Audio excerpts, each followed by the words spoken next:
Selanjutnya, kasus yang kedua, ya, coachnya adalah saya sendiri, Kak Taslimullah, kemudian coachnya adalah Pak Wawan.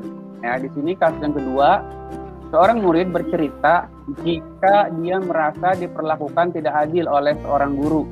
Guru tersebut membuka les privat dan sebagian besar murid di kelas mengikuti les privat tersebut, kecuali murid tersebut. Murid tersebut merasa tidak nyaman ketika guru yang sering menyindir murid yang tidak mau ikut les privatnya. Bahkan murid tersebut juga merasa bahwa nilai yang diberikan pun tidak adil. Para murid yang mengikuti les guru tersebut mendapatkan nilai yang lebih baik dari murid tersebut. Bagaimanakah cara Anda menanggapi hal ini? Ya. Assalamualaikum. Assalamualaikum, Pak. Waalaikumsalam. Siapa? Saya Wawan, Pak, murid kelas 9A. Oh, Wawan. Wawan, ya silahkan masuk, Wan. Bapak lagi sendiri kok dalam ini ruangan, silahkan masuk. Silahkan ambil, ya, silahkan ambil kursinya sendiri ya, duduk situ yang saya duduk di situ ya, ambil ya. Ada apa nih? Ada yang bisa Bapak buku nggak? Gini, sebetulnya mau cerita juga bingung, mau ngobrol-ngobrol di depan kayaknya malu, tapi akhirnya memberanikan diri juga sih, Pak. Saya tuh, iya. Kalau gitu nih, Pak. Kenapa? Jadi agak galau, terus seperti tidak mengerti, gitu kan ya. Galaunya galau kenapa nih ya? Baik dah kalau memang jadi datangan kamu ke sini mau mendiskusikan ya. Kira-kira nih kalau kamu datang ke sini kan berarti kan mau diskusi dengan Bapak. Berarti yang ingin kamu dapatkan dari hasil diskusi ini apa coba? Bapak pengen tahu.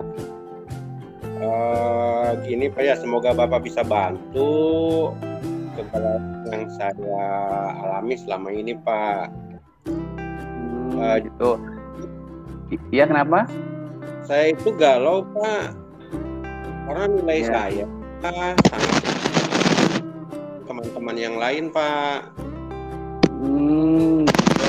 Jadi nilainya lebih kecil dari teman yang lain ya. Terus Bapak pengen tanya nih, kalau proses pembelajaran di kelas itu sendiri seperti apa? Kok bisa nilai kamu kok bisa jadi kecil gitu? Kalau proses belajar dengan Pak Guru itu, Pak, sangat nyaman, Pak. Guru mengajar seperti biasa, kemudian saya juga paham apa yang diajarkan beliau. Tapi pada saat ulangan, nilai saya terus kecil, Pak. Kecil dibanding teman-teman yang lain, Pak. Oh gitu ya, jadi nilainya lebih kecil dari temennya. Nah, kalau belajar di kelasnya nyaman, tidak ada masalah. Terus kalau belajar di rumah gimana? Ada nggak masalah? Misalkan ada gangguan dari saudara, atau berisik, atau ada suara-suara gaduh sehingga kamu bisa belajar, atau seperti apa?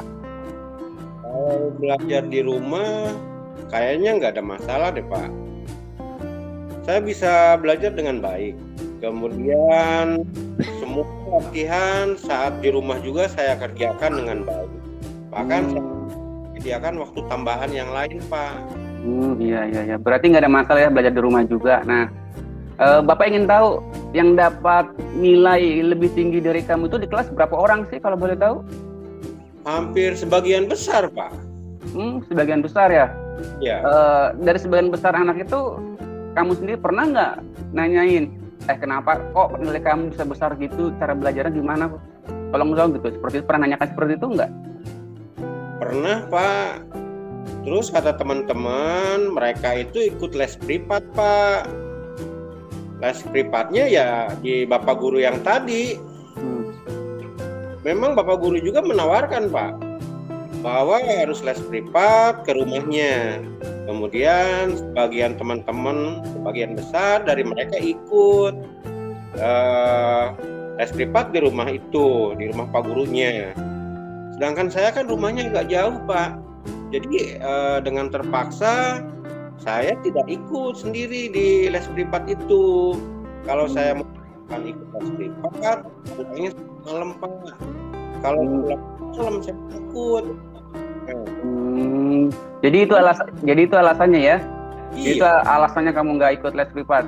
Terus emang les privatnya sendiri bayar apa gratis kalau boleh tahu? Kalau les privatnya sendiri sih gratis, Pak. Gratis. Terus kamu sendiri pernah nggak nanya sama teman-teman gitu?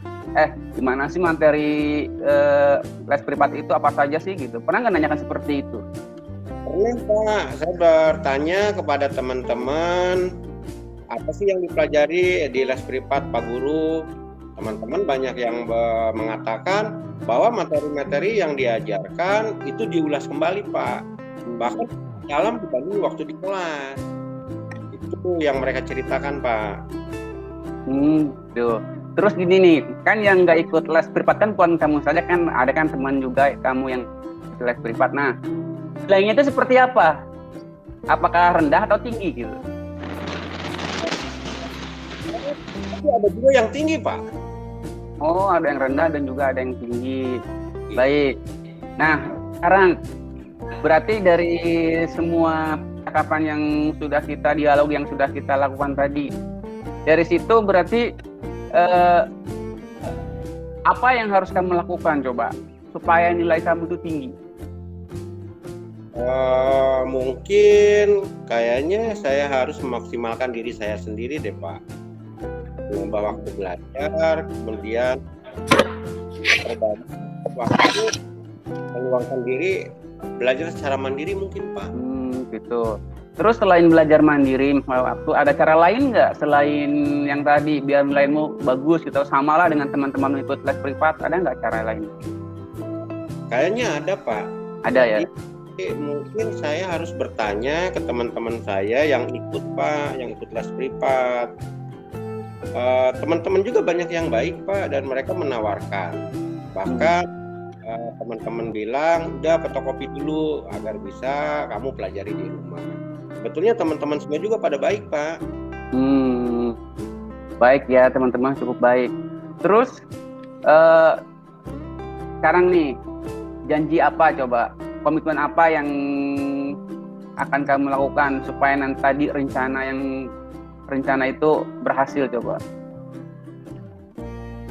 Mungkin selain saya fotokopi buku pelajaran, saya juga akan langsung bilang ke Pak Gurunya, Pak. Jadi agar pada saat saya tidak mengerti, saya akan bertanya langsung dengan Pak Gurunya, Pak. Baik pelajaran maupun di luar jam pelajaran, Pak. Itu rencananya.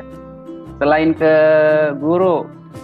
guru nanti akan bertanya, kira-kira kamu mau pinjam, misalkan kan tidak semua teman kamu kan misalkan ada yang meminjam, kira-kira teman dekatmu yang akan membantu kamu untuk meminjamkan materi itu dari les privat itu siapa kira-kira? Sebetulnya banyak sih, Pak, tapi ada murid yang baik, sangat baik sekali deh, Pak. Namanya Santi. Rencananya pinjam fotokopiannya. Pasti Santi berikan fotokopian tersebut untuk saya perbanyak dan saya bisa pelajari, Pak. Seperti itu. Baik. Berarti kamu sudah tahu kan ya solusinya seperti apa yang harus kamu lakukan supaya nilai kamu itu tinggi dan tidak rendah lagi di bawah teman-teman kamu. Gimana? Sudah cukup? Ada lagi yang mau sampaikan? Kayaknya sudah, Pak. Saya sudah mulai mengerti. Jadi terima kasih atas saran dan masukan dari Bapak yang membuat saya bisa semangat kembali nih, Pak. Dan dari obrolan yang tadi berlangsung, saya akan mulai coba terapkan sekarang juga nih, Pak. Mudah-mudahan yang saya inginkan dan saya lakukan akan tercapai, Pak. Oke, siap. Kalau begitu, selamat. Silahkan melakukan aksinya, apa yang sudah direncanakan. Semoga apa yang direncanakan berhasil ya, sesuai dengan rencana kamu. Oke. Ada lagi? Kalau memang tidak ada. Memang waktunya juga sudah siang. Oke. Bapak, kemudian saya mau pamit langsung pulang ke rumah, Pak. Oke, siap. Kalau gitu. Hati-hati di jalan ya. Baik, Pak. Terima kasih. Assalamualaikum. Salam. Iya, baik. Setelah saya mengamati apa yang tadi dilakukan dipraktikkan oleh Pak Tata dan Pak Wawan, mulai dari tujuan, identifikasi, rencana aksi, dan tanggung jawab, sangat terlihat jelas dan luar biasa. Itu aja sih menurut saya, tidak ada masukan, udah bagus banget. Terima kasih.